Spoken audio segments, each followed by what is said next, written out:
So you're a lawyer, and you own a basketball team. Why? How? What's that about? I had been practicing law about 14 years, and one of the clients I represented was Kathy Goodman, who ended up being my co-owner.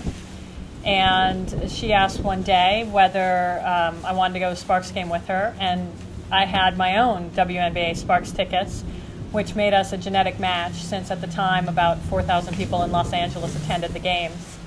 And we started going to the games, and like all fans, saw things that we thought we could do better. And at some point, I turned to Kathy and said, we need to buy this team. And we would joke about it through the summer, about if we own this team, this wouldn't happen, this would happen. And at some point we said to each other, well, why don't we try? How hard can it be to buy a team? And we decided to try and go until someone said no, either in terms of money or in terms of not being willing to sell the team. And we were able to find a banker to back us. We made an offer. The team wasn't for sale at the time. And then we spent about 9 months raising money in order to raise enough money to buy the team. And it was really sort of a lesson in getting out of your own way and stop asking, well, why us, to why not us, and trying. Because if you look at people who do things, people tell them all the time they shouldn't do it. And it's those that persevere that end up doing things that others find unusual. And what has your experience been owning the team? I love owning the WNBA Sparks. If you think about it, they are the best female athletes in their field in the world. They're the best at what they do in the world. And it's, what I encourage women at our law firms to be. You want to be the best at whatever you choose to do. And we're able to work with them. And more than that, we're helping them and the league move forward and become what it should become when you're dealing with people who are the best in the world. And so the fact that by doing this, we're hopefully changing, the world a little bit and providing different role models to little girls and little boys to help change their image about what's possible for girls and what's expected of girls and of women is really exciting.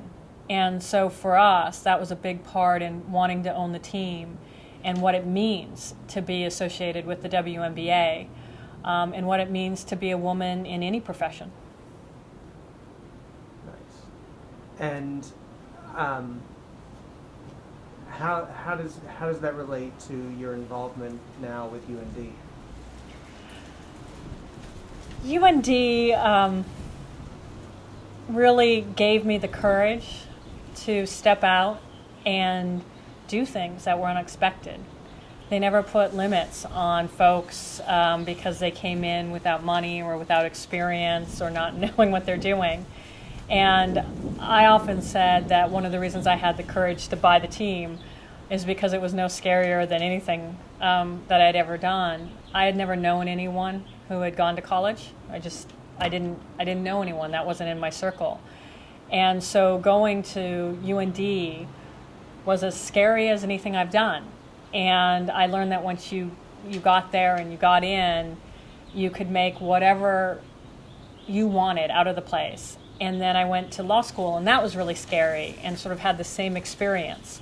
And as a result, when it came time to buying a WNBA team, it really didn't seem any more scary.